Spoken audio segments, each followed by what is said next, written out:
Et nous voici revenus à notre point de départ. À cette matière plus précieuse que tout l'or, le diamant et le pétrole du monde réunis. À cette matière mi-vivante, mi-inerte, aux frontières même de la vie. Ce DNA est comme un ingénieur, un architecte. On n'a pas modifié les hommes. Prendre en main la commande générique de son destin.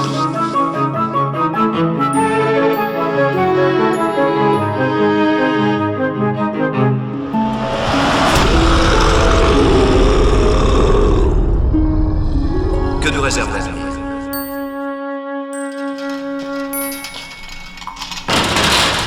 Pose-le ici. Occupe-toi de stopper cette hémorragie. Monsieur, vous m'entendez? Si vous pouvez m'entendre, ouvrez les yeux ou serrez ma main. Alice, il est mal en point, je suis pas sûr que... Commence pas, tonton, et fais ce que je t'ai demandé. Elle ne l'a pas loupé, mais elle sait ce qu'elle a fait. Si elle avait voulu le tuer, il serait mort depuis longtemps. Ses pupilles réagissent, monsieur, vous m'entendez? Monsieur? Récapitulons, je me suis fait poursuivre par une créature géante dans un labyrinthe de plantes mutantes, et maintenant une certaine Alice tente de me réveiller. John aussi est là, il a les yeux tout ronds et me regarde avec un sourire presque malsain, presque chafouin. Me voici donc au pays des merveilles. Il ne manque plus qu'une chenille qui fume et des fleurs qui chantent. Des fleurs qui chantent. Na, na, na, na.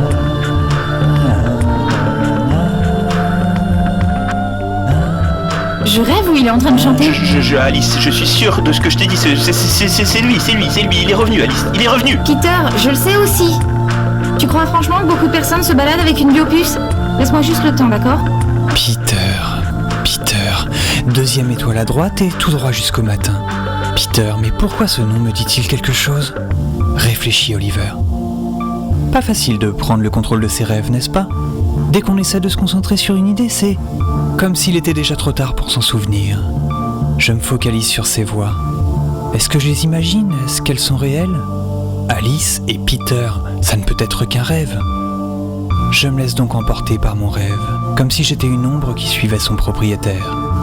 Petit à petit, mon monde imaginaire se construit et un paysage apparaît. Dans mon monde à moi, Peter Pan et Alice sont enfermés dans la cale d'un bateau de pirates depuis plus de 20 ans. Leurs lèvres bougent, mais je n'entends pas ce qu'ils disent. Ce sont des chuchotements. Je me rapproche alors d'eux et ils discutent. Tu sais, Peter, tout ce que je veux maintenant que j'ai grandi, c'est retrouver ma sœur. Je sais que j'ai pensé que tout pourrait se faire sans elle, mais ce n'est pas vrai. J'ai besoin d'elle, et elle a besoin de moi. Tous les enfants grandissent, sauf un, je suis Peter. Mais moi aussi, ma famille me manque. Je voudrais voir ma maman, tu comprends, Alice? Tout cela n'a plus d'importance, Peter. Le crocodile arrive. N'entends-tu pas le tic-tac du réveil qui l'accompagne? Il s'éloigne, ou plutôt, je m'éloigne. On ne dirige rien dans ses rêves. On est esclave de ses divagations. Jusqu'au réveil. Le réveil? Mais je l'entends moi aussi. Au revoir Alice. Au revoir Peter.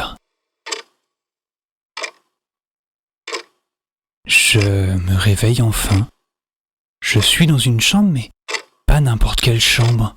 Ma chambre. Ma chambre d'enfant. Face au lit, mon grand poster de Peter Pan. Oh non, mon chat, mais qu'est-ce que je fais ici? Je me redresse doucement et douloureusement. Je crois que j'ai quelques côtes cassées. Mon bras gauche me démange, je voudrais me gratter, mais un bandage l'entoure complètement. Je suis pas si abîmé que ce que je pensais, surtout quand on connaît la taille du truc qui m'a frappé. Ah, purée, j'ai quand même l'impression d'être passé sous un rouleau compresseur, hein. Assis sur le rebord du lit, je regarde autour de moi. C'est bien ma chambre. Je reconnais mes jouets posés sur le tapis devant le lit. Sur la table de nuit, une boule de neige avec les personnages d'Alice au pays des merveilles. Si Eva voyait ça, elle se foutrait bien de ma gueule. J'attrape la boule, la renverse et la repose. La neige pailletée tombe doucement sur Alice et ses amis. Eva se moquerait de moi, mais il y a une chose qu'elle ne sait pas. Cette boule est un cadeau de mes parents, et ils me l'ont fait juste avant que... Putain, c'est pas possible! Alice! Je me lève alors à une vitesse qui semble incroyable pour mon état, j'ai l'impression de bondir du lit. Ah! Je viens de marcher sur Godzilla, la figurine en plastique, ça fait mal cette connerie, mais j'ai pas le temps pour taper dedans. Un pressentiment, que dis-je? Une vérité fait frapper mon cœur dans ma poitrine au point que j'entends le sang tambouriner dans mes tempes. Si seulement c'était vrai. Je cours maintenant, je franchis en quelques secondes le couloir des chambres, celles-ci sont vides. Je connais cet étage par cœur. Je tourne à la deuxième à droite et je continue tout droit jusqu'au matin. La porte du salon est entrouverte et j'entends des sons qui en proviennent. Je pousse la porte. Peter et Alice sont assis autour de la table et ils me regardent comme si j'étais un revenant.